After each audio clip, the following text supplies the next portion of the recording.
Olá pessoal, sejam bem-vindos ao canal. Se você ainda não é inscrito, se inscreva, já deixa seu like, que o caso de hoje é aquele do Brian Wells.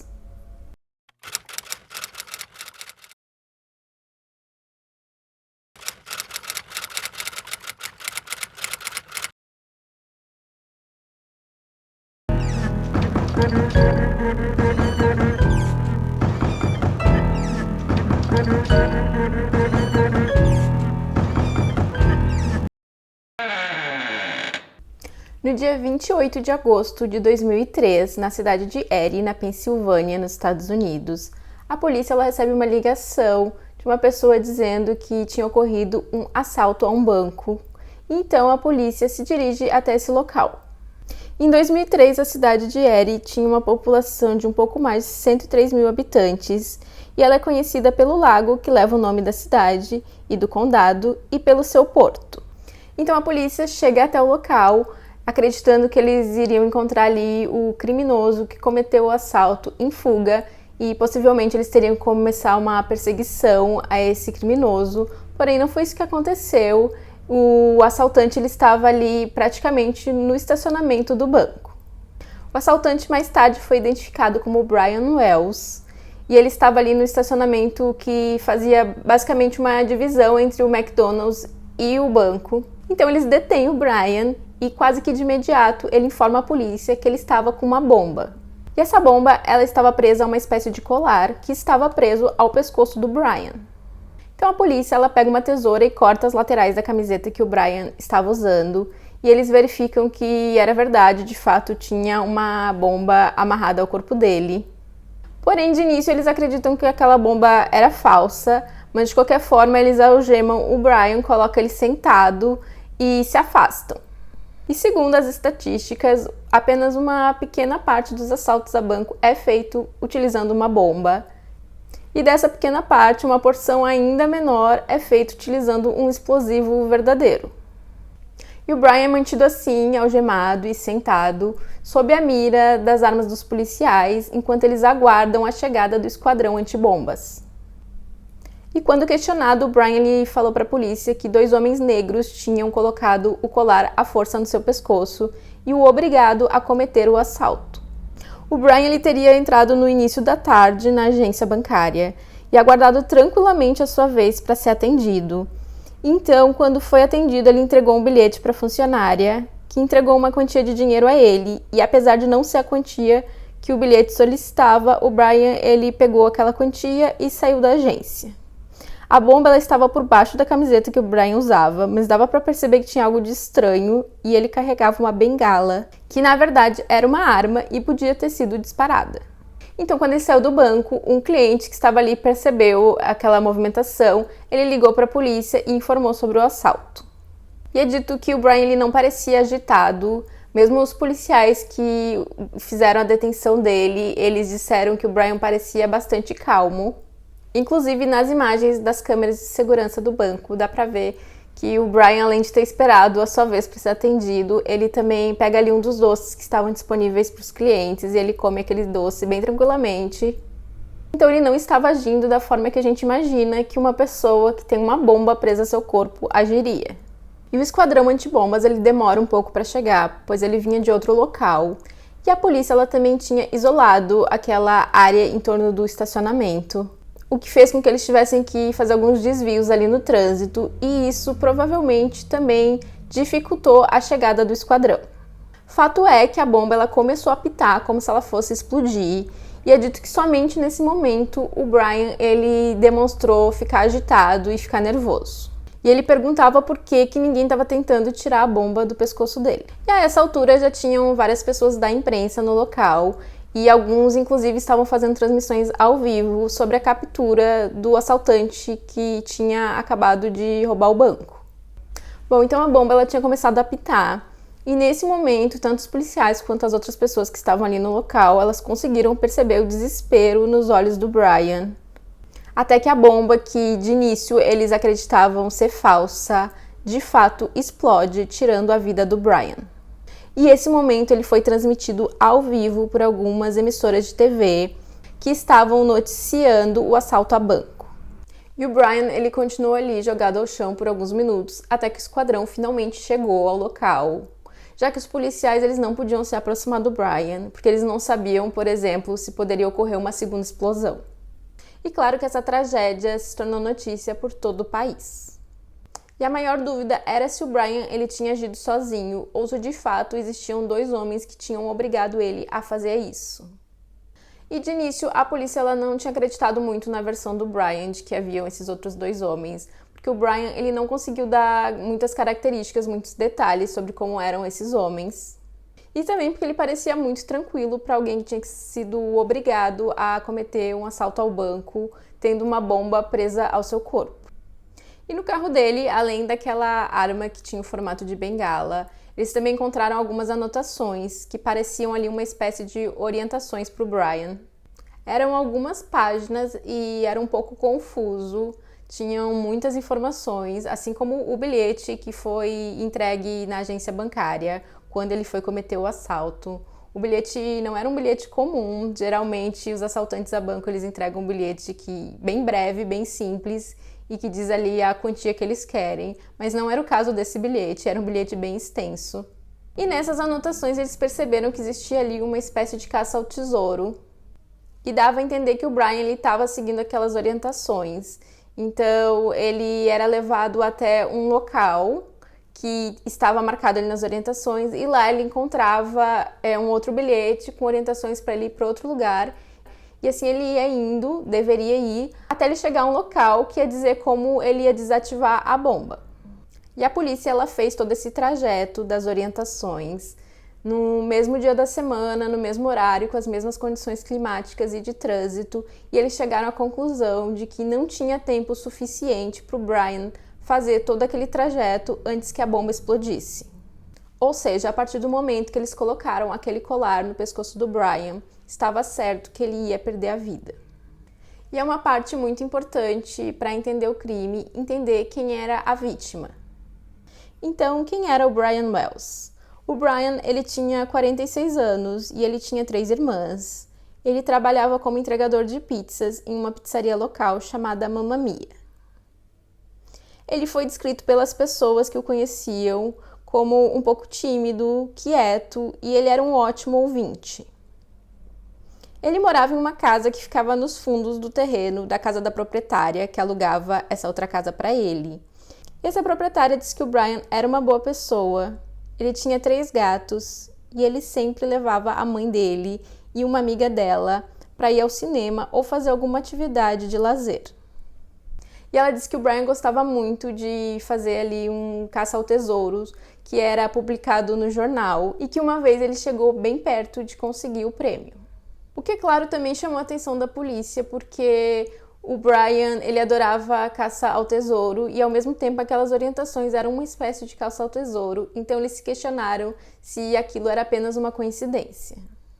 E essa senhora que alugava a casa para o Brian, ela disse que o Brian ele era bastante solitário e que ele costumava sair com algumas prostitutas. E de início a polícia ela não tinha muito com o que trabalhar, então eles começaram a seguir ali aquelas orientações do caça-tesouros, e do estacionamento do McDonald's ele tinha que ir até o acostamento de uma rodovia, e lá eles encontraram um bilhete que estava dentro de um pote de café. E esse bilhete tinha orientações que levou os policiais até um outro local, e nesse local tinha uma fita amarrada a uma árvore, e nessa fita dizia Vietnã e tinha uma sequência de números. E quando eles estavam nesse local, eles viram uma minivan azul se aproximar. Ela vinha no sentido contrário deles. E eles entenderam que a van ela parou por alguns instantes, como se a pessoa que estivesse na van tivesse visto eles. E então a van deu meia volta e saiu do local. Eles não conseguiram seguir essa van, porque, como eu disse, eles estavam em sentidos contrários. Porém, a polícia ela acreditava que quem quer que esteja naquela van tinha alguma relação com aqueles bilhetes. Inicialmente, esse caso ele era de responsabilidade da Polícia Estadual, mas como envolvia também um assalto a banco, ele também era responsabilidade do FBI. Então, de início, houve ali uma pequena discussão para saber quem ficaria responsável por esse caso, e acabou ficando decidindo que o FBI ia ser responsável pelo caso do Brian Wells, mas que ele contaria com a ajuda da Polícia Estadual. E o FBI ele entrou na casa do Brian, mas eles não encontraram lá nada que ligasse ele tanto ao assalto ao banco ou a ter feito aquela bomba. Mas eles encontraram uma agenda que tinham lá diversos contatos de prostitutas locais. Então havia essa dúvida se o Brian ele era apenas uma vítima ou se ele tinha envolvimento nesse assalto a banco. E a polícia ela ficou muito curiosa quanto à bomba era um explosivo de fabricação caseira. Então eles acreditavam que se eles descobrissem mais detalhes sobre a fabricação daquele explosivo, isso podia levar eles até a pessoa que tinha confeccionado esse artefato e assim descobrir se o Brian era de fato o criminoso ou uma vítima. E com isso, eles decidiram que a melhor forma de remover o colar sem danificá-lo era separando a cabeça do Brian do restante do corpo. E isso revoltou muito a família do Brian, que declarou que eles tiveram mais respeito pela bomba do que pelo Brian. A família também questionou a forma como a polícia tratou o Brian após detê-lo. Isso porque, mesmo algemado e ele já estava ali rendido, estava sentado no chão, a polícia continuou apontando a arma para eles e eles não tentaram tirar a bomba do pescoço do Brian. E eles também reclamaram da demora do esquadrão antibombas para chegar ao local. E eles afirmavam que o Brian não tinha envolvimento nenhum nesse assalto, que ele era sim uma vítima. E a polícia ela descobre que o Brian ele tinha saído para entregar uma pizza antes do assalto ao banco. A pizzaria ela tinha recebido uma ligação por volta da 1h30 da tarde, e então o dono da pizzaria tinha atendido essa ligação, mas ele não estava conseguindo entender o que a pessoa do outro lado da linha estava falando. Então ele passou ali para o seu funcionário, o Brian, e o Brian atendeu essa ligação, anotou o pedido e o endereço para entrega. Então, logo depois ele saiu para entregar essas pizzas e isso já era no final do turno do Brian. E o local de entrega dessas pizzas era uma torre de rádio desativada, que pareceu assim um endereço muito estranho para alguém pedir uma entrega de pizza. A polícia também descobre de onde foi feita essa ligação e tinha sido feita de um telefone público que ficava junto a um posto de combustível. E ali no local onde ficava a torre de rádio, eles encontraram marcas de pneu do carro do Brian, que indicava que ele de fato esteve lá para entregar as pizzas. E eles também encontraram marcas de sapato compatíveis com o sapato que o Brian estava usando. Eles também perceberam ali num determinado ponto que o solo estava um pouco remexido, tinha uma espécie de desgaste que dava a entender que possivelmente havia acontecido alguma briga ali, que alguma pessoa tinha tentado correr e sido contida. Isso poderia indicar que naquele local o Brian tinha sido obrigado a colocar o colar no seu pescoço. E todos os itens, a bomba, os bilhetes, até o pote de café onde um dos bilhetes foi encontrado, eles analisaram tudo à procura de DNA, impressões digitais, mas eles não tiveram sucesso com nada disso.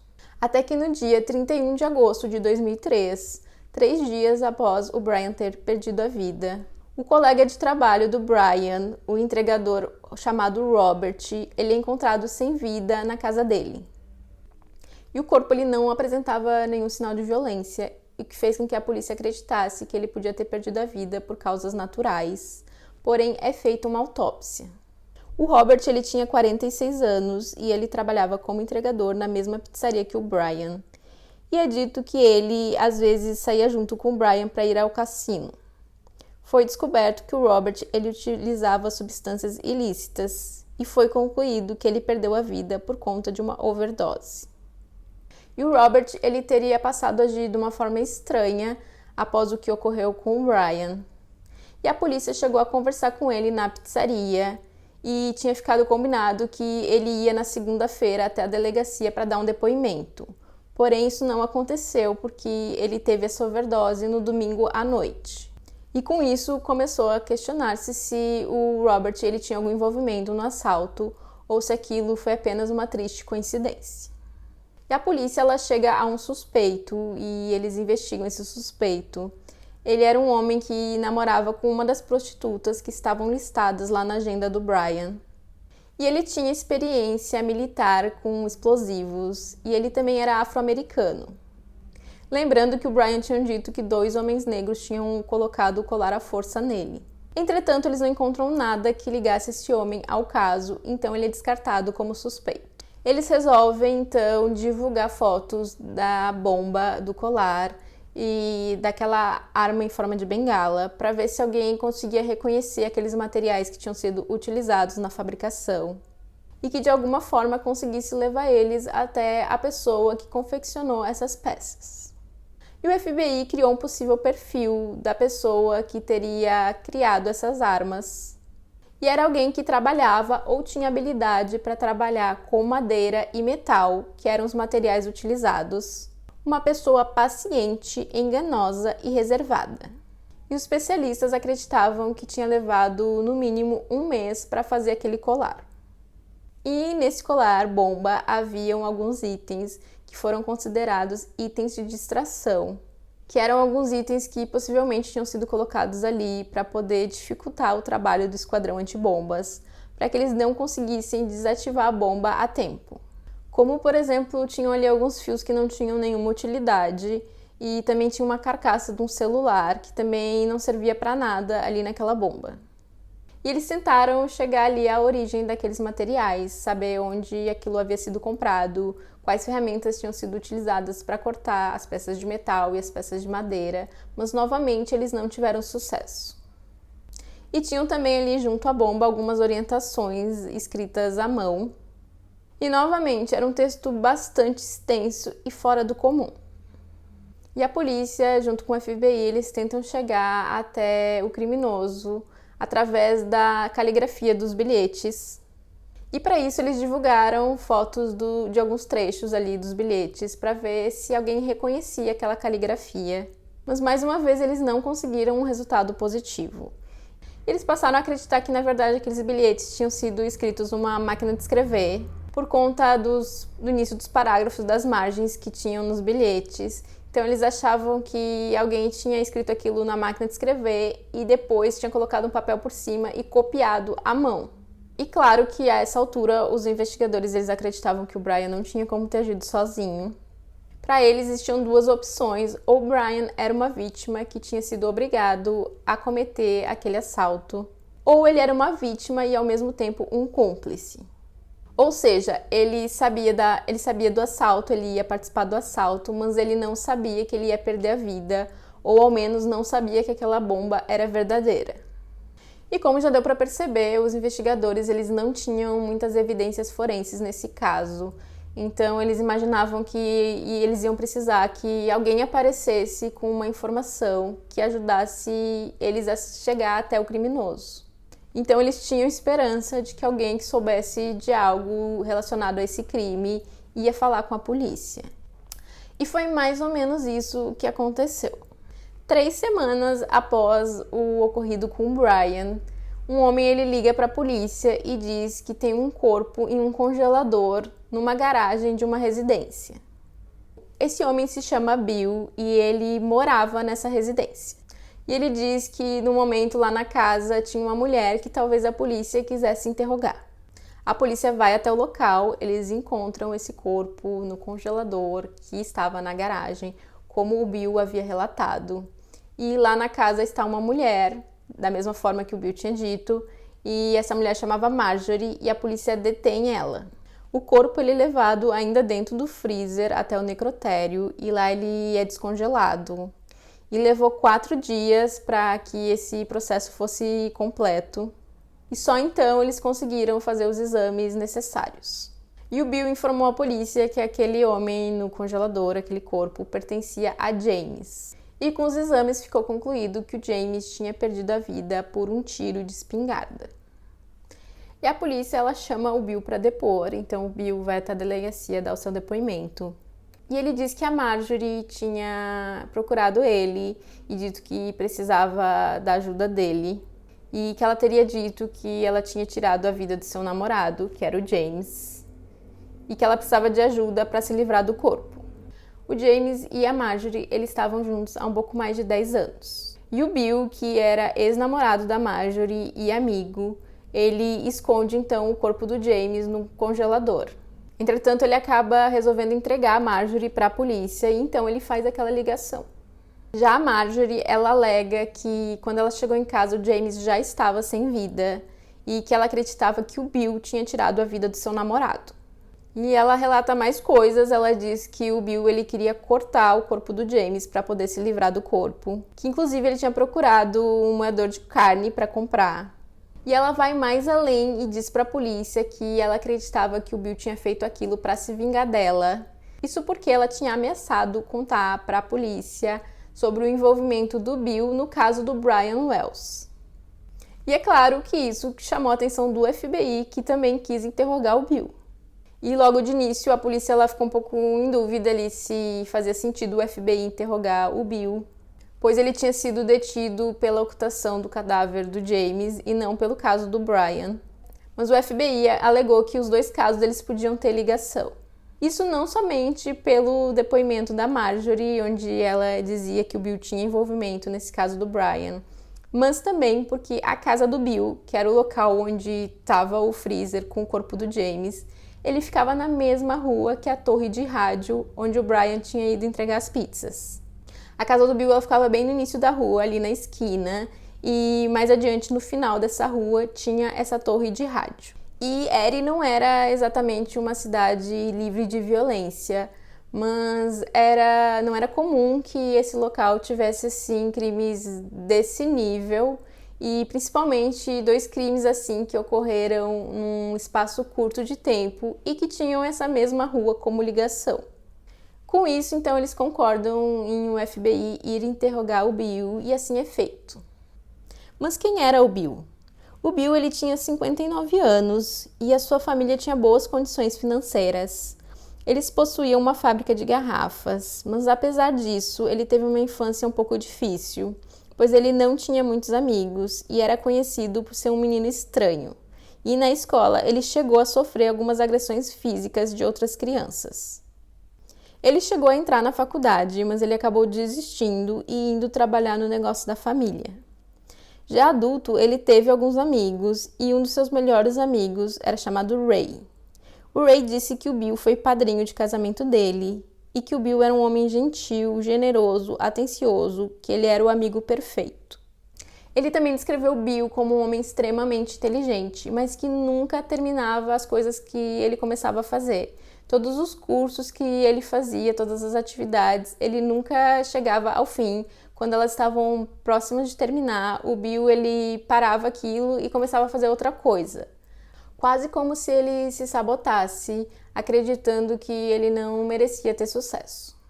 E segundo Ray, ele só ficou sabendo do relacionamento da Marjorie com Bill em 1975 e de cara ele não gostou nada da Marjorie. Ele disse que ela era uma pessoa má e muito controladora. E ainda segundo Ray, a Marjorie era aquela pessoa que achava que o mundo girava em torno dela. Mas então, quem era a Marjorie? A Marjorie tinha 54 anos e, assim como Bill, durante a sua infância ela não teve amigos. Ela era vista como estranha e ela tinha crescido muito rápido, então ela era mais alta que as outras crianças. E somente quando seus pais fizeram uma casa de boneca e colocaram no jardim da sua casa para ela brincar, é que as outras crianças da vizinhança apareceram para brincar com a Marjorie. Já quando jovem, a Marjorie ela era considerada muito bonita e inteligente. E ela era uma mulher muito carismática e é dito que os homens eles faziam tudo por ela. Ela se formou na área de educação e, segundo a Marjorie, ela tinha 5 diplomas de ensino superior. E ao chegar na delegacia para dar o depoimento, a impressão que os policiais tiveram da Marjorie é que ela não era uma pessoa violenta, mas sim que era uma pessoa com problemas mentais. E de fato, a Marjorie ela tinha passado por alguns psiquiatras ao longo da sua vida. Quando ela tinha 23 anos, ela foi por vontade própria a um terapeuta e ela falou para ele que ela achava que tinha algo de errado com ela. Isso porque ela estava triste, porque ela não conseguia ter relações próximas e gratificantes. E ao longo da vida dela, ela foi diagnosticada com diversos transtornos e os especialistas eles nunca chegaram a uma conclusão unânime. Ela foi diagnosticada como bipolar, narcisista, entre outros.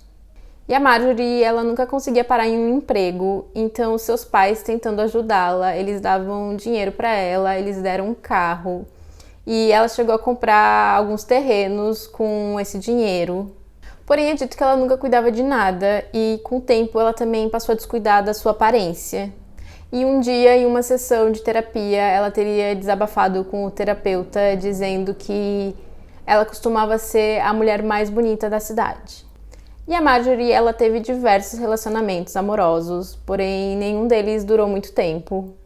Ela chegou a ser casada, entretanto seu marido, ele tinha sofrido um acidente, ele tinha caído e batido a cabeça na mesa de centro da sala da casa deles e ele teria perdido a vida dessa forma. E nessa ocasião a Marjorie, ela chegou a processar o hospital por negligência e ela acabou ganhando esse processo. E um dos namorados da Marjorie, ele teria tirado a própria vida após ela ter se mudado. Em 1984 ela chegou a ir a julgamento, sendo acusada por ter tirado a vida de um outro namorado. Porém, ela alegou legítima defesa e ela acabou saindo livre desse caso. E o advogado que defendeu ela nessa época, ele alegou que ela não deveria ter ido a julgamento porque ela tinha problemas mentais e que ela devia ser internada em uma instituição médica e que seria um erro ela ser julgada, porque isso podia resultar em ela sendo absolvida e ela seria um perigo para a sociedade. E de fato, ela acabou sendo absolvida. E agora teve o caso do James, que de certa forma até foi um relacionamento duradouro, eles estavam juntos já tinham 10 anos, mas que ele também teve a vida tirada. E é dito por algumas pessoas que o único que passou por um relacionamento com a Marjorie e saiu vivo dessa tinha sido o Bill. E além dele ser o único que teve ali um final diferente, ele também mantinha uma espécie de amizade com ela. Eles estavam juntos ao todo, desde a época que eles namoravam. Eles se conheciam há 33 anos. E ele e a Marjorie, ele tinha se conhecido quando a Marjorie tinha 21 anos, em uma pista de patinação. E ele foi o primeiro namorado da Marjorie. A Marjorie descreveu que na época que o conheceu, achou ele muito intrigante e por isso ficou fascinada por ele. E eles chegaram a ficar noivos. Ela terminou o relacionamento com ele e ele fez até um apelo para que os dois voltassem. E o Bill teria dito que a sua vida piorou muito depois que a Marjorie terminou o noivado com ele. E segundo a Marjorie, o Bill ele nunca teve uma outra namorada ou um relacionamento sério depois que os dois terminaram. E ela contou também que naquele dia que ele ligou para a polícia para falar do corpo no congelador, antes dele fazer aquela ligação, ele tinha dado para ela um objeto de decoração, que eram 2 cisnes que formavam uma espécie de coração, e que aquele item tinha pertencido à mãe dele. Então, que ela achou aquilo muito estranho, que ele deu aquele objeto para ela, e logo depois ligou para a polícia, acusando ela de ter tirado a vida do James. E uma das melhores amigas da Marjorie, ela disse que quando ela conheceu a Marjorie, elas tinham ali cerca de 20 anos de idade, e quando elas se conheceram, que nesse dia ela chegou em casa e falou para a mãe dela que ela tinha conhecido uma pessoa muito fascinante. E ela e a Marjorie, elas tocavam um instrumento em uma orquestra, e ela disse que a Marjorie era uma ótima musicista. E praticamente todos que conhecem a Marjorie, eles dizem a mesma coisa, que ela era muito cativante, que ela era muito carismática e muito inteligente. E a Marjorie também parecia ser uma pessoa bastante falante, ela era muito comunicativa. E essa amiga mesmo, ela relata uma ocasião que a Marjorie tinha ligado para ela e ela tinha ficado por horas falando, praticamente falando sozinha, porque ela não deixava a amiga falar. Então a amiga, ela falou, olha, agora eu vou ter que desligar. E segundo a amiga, é possível que a Marjorie tenha continuado falando após ela desligar. Com as investigações, a polícia ela descobre que o relacionamento do James e da Marjorie era um pouco conturbado, que eles tinham muitas brigas, inclusive com agressões físicas. E a polícia, então, ela revista a casa da Marjorie, que era o local onde supostamente o James tinha perdido a vida, em busca de algumas evidências. E isso não foi uma tarefa fácil, porque na casa da Marjorie, além dos seus gatos, ela costumava ali resgatar alguns animais de rua, alguns cães e gatos para cuidar deles. E nessa ocasião, ela estava abrigando alguns gatos, porém além deles, na casa tinha muita sujeira, muito lixo. A casa era praticamente assim, um daqueles cenários que a gente vê em casos de acumuladores. Tinha tudo que era tipo de entulho, tinha diversos ursinhos de pelúcia, tinha lixo, era tudo misturado. Então, primeiro eles tiveram que fazer ali uma limpeza na casa e selecionar o que eles achavam que era importante e o que era mesmo só lixo. Então, depois eles levam o Bill até a casa para o Bill poder fazer uma espécie de reconstituição, mostrar onde que estava o corpo do James quando ele foi chamado para ajudar. Então, o Bill vai até lá, ele mostra onde estavam as coisas, onde que estava o corpo do James e como ele tinha feito para tirar o corpo da casa. E ele também diz que ele usou uma substância ali no chão para poder limpar o sangue que estava ali, para se livrar de qualquer evidência. Então ele teria colocado o corpo do James no carro dele, junto com alguns itens da casa, como um colchão que estava sujo. Então ele tinha levado esses itens até a sua casa. Então a polícia vai até a casa do Bill com ele e ele mostra lá esses itens que ele tinha tirado da casa da Marjorie. E eles também acabam encontrando um bilhete que tinha sido escrito pelo Bill, e era um bilhete que ele tinha escrito quando ele tinha tentado tirar a própria vida. Ele, inclusive, mostra para os policiais um corte que ele tinha resultante dessa tentativa. E o mais interessante era o que dizia o bilhete. No bilhete estavam listados 5 itens. O número 1 era: "Isso não tem nada a ver com o caso do Wells". Número 2, o corpo no freezer da garagem é de Jim Roden. Jim era o apelido do James. 3, eu não tirei a vida dele e nem tive nenhuma participação. 4, minhas desculpas a quem se importava comigo, eu sinto muito tê-los decepcionado. 5, me desculpa deixá-los com essa bagunça. E é claro que o número 1 chamou muita atenção da polícia, então eles questionaram o Bill por que ele tinha escrito aquilo. E o Bill simplesmente respondeu que ele imaginou que a polícia podia achar que tinha alguma ligação nos casos e que ele não queria que a polícia perdesse o tempo investigando isso. E o irmão do Bill, ele é chamado para um interrogatório e o irmão dele, ele descreve o Bill como um cara extremamente inteligente, porém sem bom senso. E ele conta para a polícia que os pais eles tinham bastante dinheiro, mas que esse dinheiro começou em um momento a desaparecer e que eles desconfiavam do Bill. E a casa em que o Bill morava, ela pertencia aos pais deles. E depois que os pais faleceram, o Bill foi morar lá e ele não pagava aluguel nem nada assim. E os irmãos, eles queriam vender a casa. Porém, o Bill, ele não queria sair da casa. Então, ele teria colocado a casa à venda. E ele disse para os irmãos que ele tinha colocado a casa à venda pelo preço de $90 mil. Mas, na verdade, ele tinha anunciado a casa por $250 mil, que era um valor muito superior ao que a casa realmente valia. E, inclusive, a imobiliária teria informado o Bill que esse valor não fazia muito sentido, mas o Bill ele insistiu em $250 mil. E o que é bastante interessante aqui é que o valor pedido no bilhete entregue no assalto ao banco era de exatamente $250 mil. Então o Bill, ele é chamado para fazer o teste do polígrafo, ele aceita, faz o teste, porém ele passa no teste e é liberado.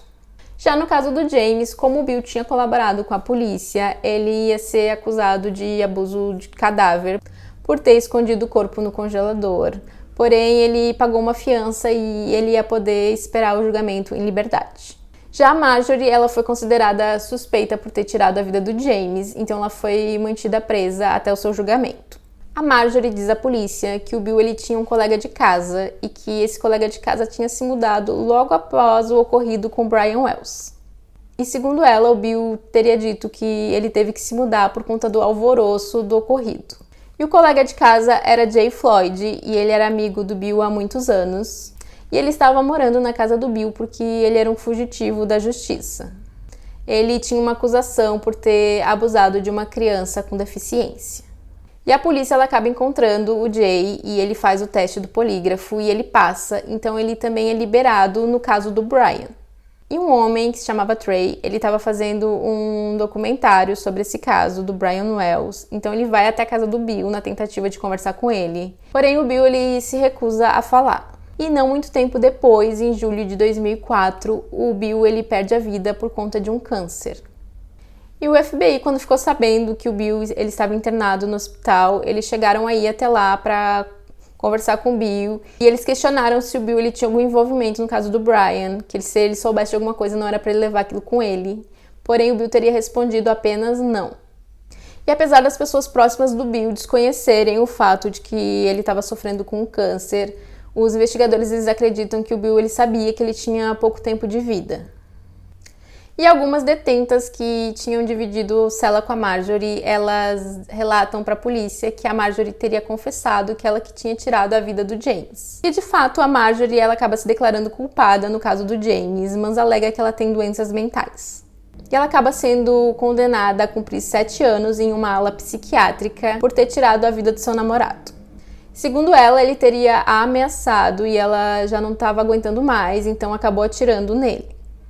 O que ninguém consegue entender é por que eles teriam congelado o corpo, em vez de se livrar dele. E ela não sabia explicar o porquê disso, mas ela disse que o Bill teria falado para ela que ele primeiro teria que terminar um projeto no qual ele estava trabalhando antes de resolver aquilo.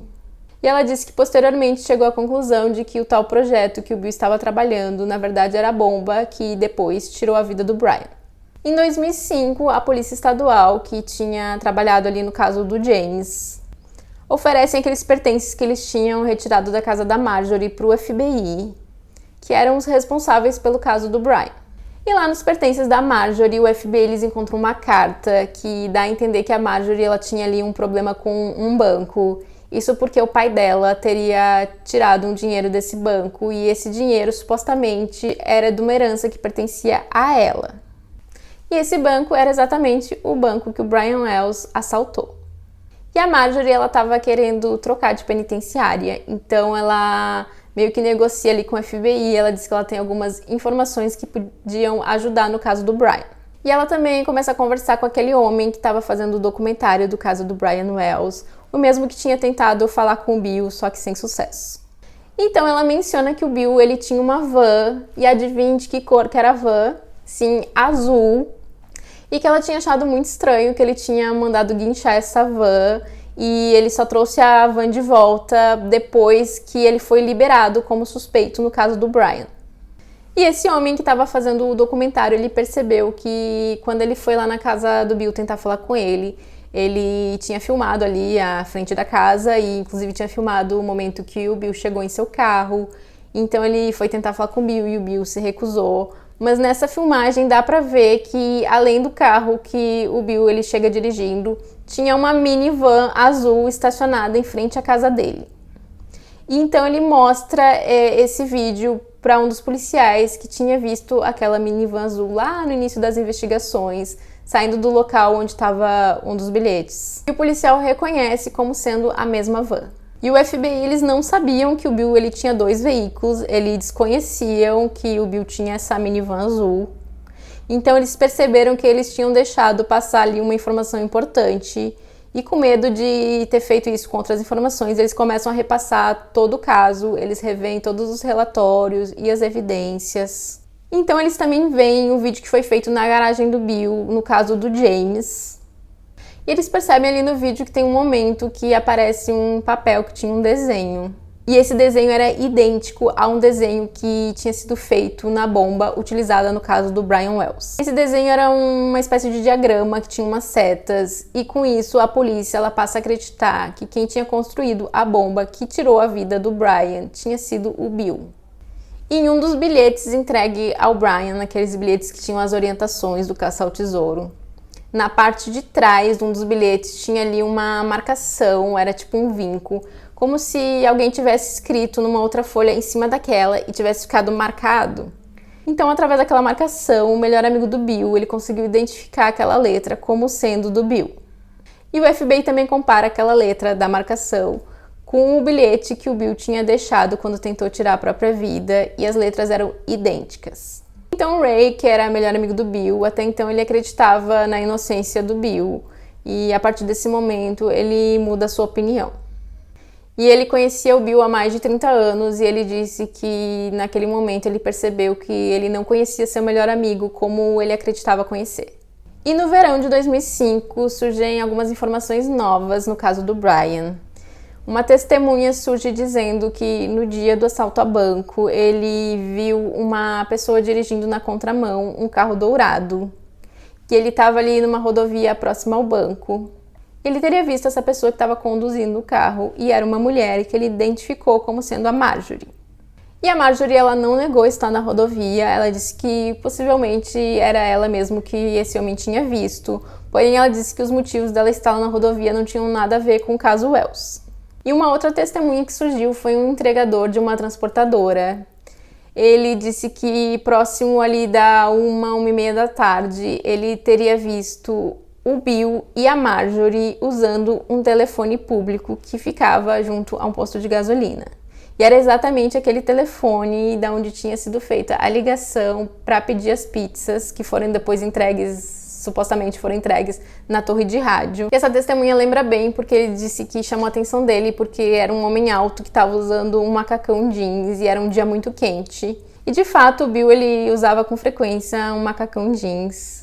E ele disse também que ele viu a Marjorie, que a Marjorie chegou a fazer contato visual com ele, e ele disse que jamais esqueceria o olhar dela. E mais uma vez a Marjorie ela não negou estar lá no posto com o Bill, e ela disse que mais uma vez não tinha nada a ver com o caso do Brian, que ela estava lá para encontrar com o Bill porque eles eram cúmplices naquele caso do James. E já algumas detentas que tinham dividido cela com a Marjorie, elas disseram que a Marjorie tinha contado que, na verdade, ela tinha tirado a vida do James porque ele ia contar à polícia sobre o plano do caso do Brian Wells. E uma delas afirmou que a Marjorie tinha dito que o Bill era quem tinha construído a bomba e que eles chegaram a medir o pescoço do Brian para fazer o colar. E o FBI ele interroga novamente o Jay Floyd, aquele colega de casa do Bill. Afinal, ele morava na casa na época, então ele devia saber de alguma informação. Mas ele nega saber de qualquer coisa ou de ter visto o Bill construindo alguma coisa. E o FBI é informado sobre um amigo da Marjorie, que era um homem chamado Ken. E o Ken ele costumava pescar com a Marjorie. E ele também conhecia o Brian Wells. Basicamente, eles se conheciam porque o Ken ele vendia drogas para uma prostituta chamada Jessica. E o Brian, ele costumava pagar pelos serviços da Jessica. Em algumas ocasiões, o Ken teria permitido que o Brian e a Jessica usassem a casa dele para ter relações. Segundo o Ken, porque ele sabia que o Brian ia pagar a Jessica por aquele serviço e a Jessica ia usar esse dinheiro para comprar drogas dele. Então eles resolvem fazer uma busca na casa do Ken. Mas novamente, a casa era uma bagunça, cheia de lixo. E então eles começam ali a tirar algumas coisas que eles acreditavam ser apenas lixo e eles não encontram muitas evidências na casa do Ken, mas eles encontram umas revistas que ensinavam a construir um explosivo. Mas o Ken ele nega ter qualquer envolvimento no caso do Brian. E o Ken ele deu diversos depoimentos para a polícia e em todos ele negava ter qualquer envolvimento no caso do Brian, mas ele disse que a Marjorie teria motivos para cometer esse crime. Ele disse, inclusive, que a Marjorie teria pedido para ele participar do roubo e que ela também tinha pedido para ele tirar a vida do pai dela. E isso nos leva de volta àquela questão de que ela tinha um desentendimento com o banco por conta do dinheiro que o pai dela tinha retirado do banco que ela acreditava que pertencia a ela. E o pai dela ele tinha pego esse dinheiro e estava doando para alguns vizinhos, o que teria deixado a Marjorie muito revoltada. E o pai da Marjorie, ele resolveu meio que distribuir esse dinheiro entre os amigos ali e os vizinhos, porque ele acreditava que a Marjorie não merecia aquele dinheiro, porque ela não era uma boa pessoa. E desde que ela teve o problema com a lei, por ter tirado a vida daquele namorado dela em 1984, os pais dela simplesmente pararam de dar dinheiro para ela e eles praticamente perderam o contato. E segundo o pai da Marjorie, ele disse que ela não sabia o significado de amor. Então tudo indicava que ela tinha ficado incomodada com essa situação e tinha pedido pro Ken tirar a vida do pai dela. Então ela teria criado esse plano para roubar o banco para poder pagar o Ken. E é dito que o Ken ele já tinha sido interrogado em 2003 no caso do James e ele tinha sido interrogado pela polícia estadual, que eram os responsáveis pelo caso do James. Ele teria contado nesse depoimento para a polícia que a Marjorie ela tinha pedido para ele tirar a vida do pai dela, mas por alguma razão a polícia ela não passou essa informação para o FBI. E é dito que haviam outras informações que também não foram repassadas para o FBI. Lembrando que no início essa investigação do Brian teve aquele impasse de quem ficaria responsável pela investigação e acabou ficando nas mãos do FBI. Então, algumas pessoas acreditam que a polícia ela não repassou essas informações de propósito. É bastante comum ver as pessoas dizendo que essa rixa entre a polícia estadual e o FBI, o que eu acho uma grande infantilidade, mas a gente já viu em outros casos que isso realmente acontece. Fato é que no vídeo desse depoimento, Ken aparece dizendo que ele não ia realmente tirar a vida do pai dela, mas que ele teria ali meio que brincado dizendo que esse serviço ia custar caro. Então a Marjorie teria perguntado quanto e ele teria dito $250 mil. Novamente, o mesmo valor que foi pedido no assalto ao banco. E é claro que a Marjorie rebateu essas acusações, e eu não sei se eu já deixei claro o suficiente nesse vídeo, mas todas as pessoas que conheciam ela, que a conheceram em algum momento da vida dela, dizem que ela era extremamente inteligente. Isso inclui todos os detetives e policiais que conversaram com ela. Mesmo o Bill, naquela ligação que ele fez para denunciar o corpo que estava no congelador, ele fala para a polícia que ela era uma mulher extremamente inteligente. Bom, continuando, ela alega, o que faz bastante sentido, na verdade, a alegação dela, de que ela já tinha tirado a vida de 2 namorados. Para que ela ia contratar alguém para tirar a vida do pai dela, sendo que ela mesma podia fazer isso? Será que teria algum motivo pelo qual ela não seria capaz de tirar a vida do próprio pai? É dito também que a Marjorie, na verdade, ela devia uma quantia para o Ken. E que o Ken ele teria ali planejado um roubo à casa da Marjorie. E nesse roubo teria sido levado $100 mil.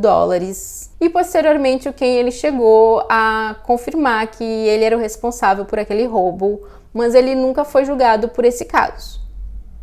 E a Marjorie relata para os investigadores que ela lembrava que o Bill tinha pedido para ela 2 cronômetros de cozinha e que ela teria entregue esses cronômetros para ele. E até então não tinha sido divulgada essa informação, mas na bomba que tirou a vida do Brian Wells tinham sido usados 2 cronômetros de cozinha. E ao mesmo tempo que isso leva a crer que o Bill de fato tinha sido responsável por construir aquela bomba, por que ela traria essa informação como uma informação relevante para o caso do Brian? A não ser que ela soubesse que haviam 2 cronômetros de cozinha na bomba que tirou a vida do Brian Wells. E sendo assim, ela já saberia da existência dessa bomba antes dela ser usada, já que essa informação dos cronômetros ela não tinha sido divulgada.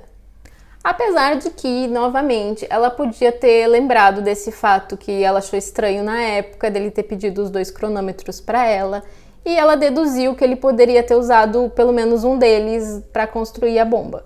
E nesse caso, como vocês podem perceber, houveram diversas coincidências ou não, diversas pessoas envolvidas ou não, muitas situações estranhas, mas possivelmente o momento mais crucial para a investigação desse caso foi quando o Ken resolve confessar. Ele confessa a sua participação no caso, sendo assim a primeira pessoa a confessar o envolvimento no caso do Brian Wells. E segundo Ken, um dia antes do roubo ao banco, houve uma reunião na casa do Bill para definir ali o papel de cada um no caso. E que além dele e do Bill estavam presentes nessa reunião a Marjorie, o Ray, que era aquele colega de casa do Bill, o Robert, que era colega do Brian na pizzaria, e o próprio Brian Wells. E o Ken disse que o papel dele era ficar de tocaia observando o roubo ao banco. E que no dia 28 de agosto de 2003, a Marjorie teria ido um pouco antes da 1h da tarde até a casa dele buscar ele. E que quando ela chegou lá ele achou um pouco estranho, perguntou o que ela estava fazendo lá e ela disse, então, hoje é o dia do roubo ao banco. Porém, ele disse que ele não tinha ficado surpreso, na verdade, com o fato de ser o roubo ao banco, ele lembrava disso, mas porque o combinado era que o James ia buscar ele. Então ele pergunta para Marjorie cadê o James e ela diz que ele estava de cama porque estava gripado. Sendo que, na verdade, o James ele já tinha perdido a vida e estava no congelador na casa do Bill. E lá eles vão até o posto de gasolina, onde o Bill faz a ligação para pedir as pizzas. Então de lá eles vão até a casa do Bill, que ficava ali na mesma rua da torre de rádio onde as pizzas iam ser entregues.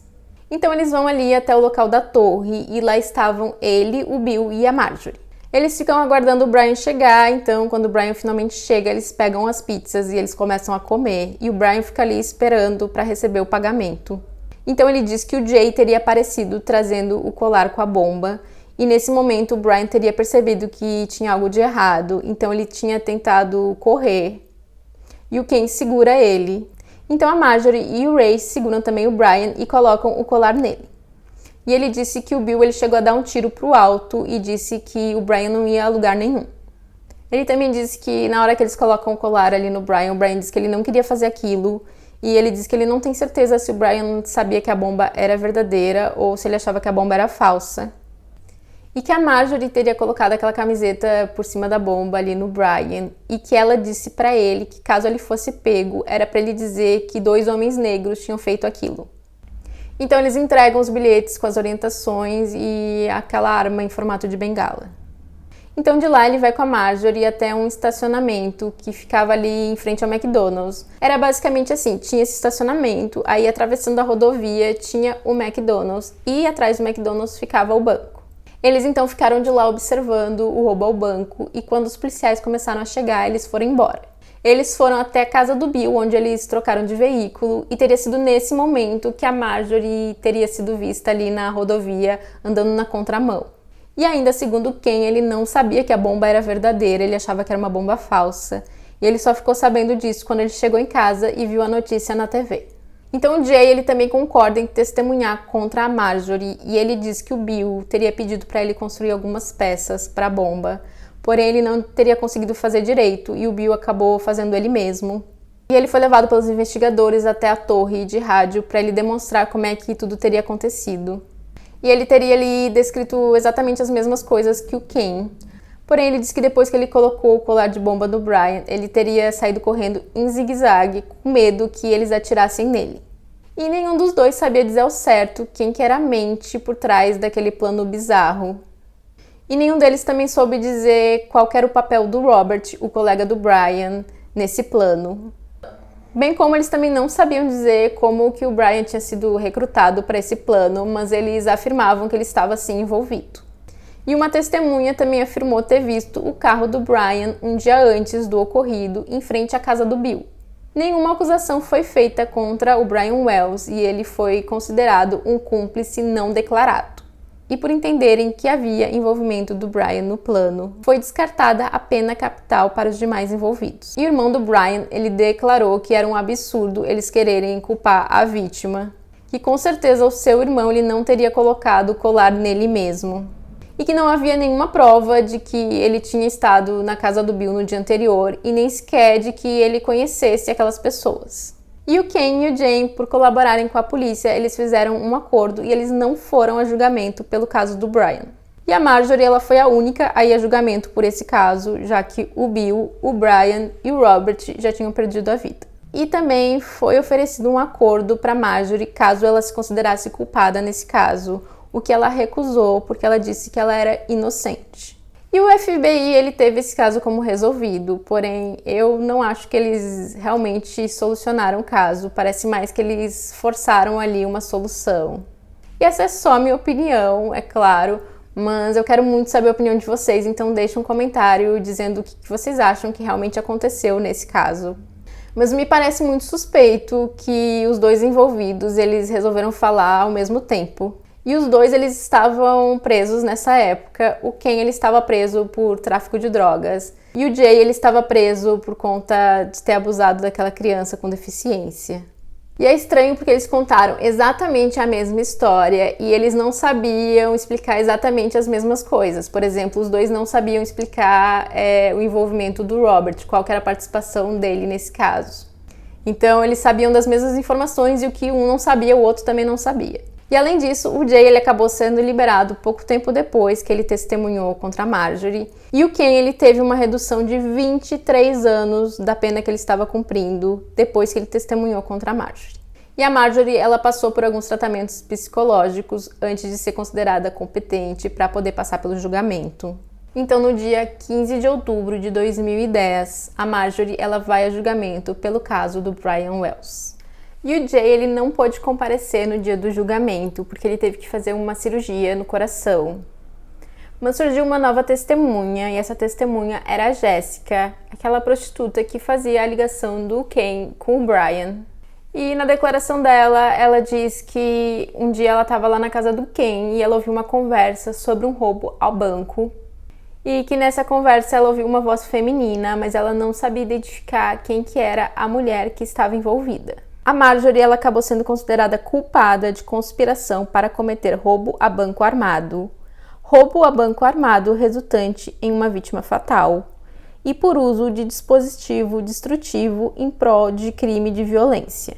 E em fevereiro de 2011, a Marjorie ela foi condenada à prisão perpétua mais 30 anos. E a Jessica ela acabou indo para a prisão por algum motivo, e ela ficou na mesma penitenciária que a Marjorie. E lá parece que elas tiveram ali um desentendimento. Então, depois que a Jessica foi posta em liberdade, ela conversou com o Trey, que estava fazendo aquele documentário sobre o caso do Brian Wells. E ela fez uma espécie de confissão para ele. E ela contou que um dia ela estava na casa do Ken e ouviu eles planejando um roubo ao banco, assim como ela tinha contado no julgamento. Porém, no julgamento ela disse não ter visto a mulher que estava na conversa, e já dessa vez ela dizia que a mulher era a Marjorie, e que eles tinham perguntado para ela se ela conhecia alguém que eles pudessem amedrontar a ponto de cometer um roubo, mas alguém que não chamaria a polícia. Ela então, em troca de drogas, diz ao Ken que conhece um homem que poderia fazer isso e dá o nome do Brian. E depois de alguns dias, ela leva o Brian até a casa do Ken e é assim que o Ken conhece o Brian. Eles então pedem a Jessica para que ela consiga a escala dos horários de trabalho do Brian. E quando ela entrega essa escala, a Marjorie paga a ela $1.500. E no dia do crime, o horário que ele saiu para entregar as pizzas era exatamente ali no final do turno dele. E segundo ela, eles teriam dito que eles iam colocar esse plano em ação na segunda semana de agosto, porém eles teriam cancelado porque teria surgido algo que a Marjorie teria que fazer, então eles tiveram que adiar o plano. Supostamente, isso que ela teria que fazer foi tirar a vida do James.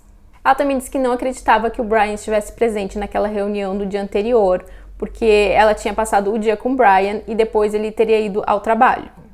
Porém, o Ken negou essa versão da Jessica e, obviamente, a Marjorie também. E, mais uma vez, essa versão era totalmente nova, completamente diferente do que ela tinha contado no julgamento. E, para completar, pouco após o Brian perder a vida, a Jessica ela descobriu que ela estava grávida e adivinha quem que ela desconfiava ser o pai da criança? O Brian Wells. E muitas questões podem ser levantadas do tipo, porque que se o Brian ele não tinha envolvimento com o plano, ele não estava envolvido no plano, ele era apenas uma vítima, por que que ele estava tão tranquilo naquele momento que ele estava no banco, já que ele tinha uma bomba presa ao seu corpo? E por que que ele não contou a verdade quando a polícia questionou quem tinha colocado aquele colar nele? E ele também, em momento algum, falou qualquer coisa para os funcionários do banco sobre o que tinha acontecido com ele, que ele estava sendo obrigado a fazer aquilo. Ou seja, em momento nenhum ele tentou pedir ajuda. E mesmo depois de detido, ele não falou para a polícia a verdade sobre quem tinha abordado ele. E se o Bill era responsável pelo crime, por que que ele tinha pedido esse valor de 250 mil? Já que ele tinha, supostamente, ele tinha dito para os irmãos, né, que ele tinha anunciado a casa por 90 mil. Ou seja, ele teria que dividir os 90 mil entre ele e os irmãos e não 250 mil. E porque o Bill, em momento algum, confessou o crime, mesmo quando ele estava no seu leito de morte, ou nem sequer incriminou a Marjorie, visto que ele a incriminou no caso do James. Por qual motivo, nesse caso, ele não entregaria a ela? E também qual o sentido desse caça-tesouros, já que não havia tempo suficiente para o caça-tesouros, para esse trajeto todo ser completado. Ou seja, a bomba ia explodir antes dele terminar o trajeto e eles não conseguiriam pegar o dinheiro. A Marjorie, ela sempre manteve a sua inocência e ela foi a única julgada e condenada no caso do Brian. E no dia 4 de abril de 2017, ela perdeu a vida por conta de um câncer. E ela foi enterrada em um túmulo sem lápide. E esse caso foi o caso aqui do canal que até agora deu mais trabalho para fazer, até mais que o das holandesas e que o de Alcácer, então eu nem vou pedir para vocês deixarem um like, que eu sei que se vocês chegaram até aqui nesse vídeo, vocês já fizeram isso, vocês já se inscreveram. Então eu vou pedir para que vocês deixem um comentário dizendo qual a teoria de vocês, o que vocês acham que realmente aconteceu e quem que de fato estava envolvido nessa história. E o documentário que eu mencionei, que o Trey ele estava fazendo sobre o caso do Brian Wells, é o documentário que tem disponível na Netflix e eu recomendo caso você ainda não tenha assistido. E eu vou deixar todas as fontes que eu utilizei para escrever esse roteiro aqui na descrição, como sempre. E esse documentário também foi utilizado como base para escrever o roteiro desse vídeo. E esse caso, junto com o das holandesas e com o caso de Alcácer, eles são assim os casos que mais me intrigam. E são casos que me intrigam pelo fato de que, primeiro, são histórias absurdas, quase que surreais, não parece que aconteceu de verdade. Todas elas têm soluções que me deixam perguntando se realmente foi isso que aconteceu e imaginando outras teorias, outras possibilidades do que realmente pode ter acontecido. E eu vou deixar um card aqui para esses vídeos das holandesas e o crime de Alcácer, para caso você ainda não tenha assistido. E até o próximo vídeo.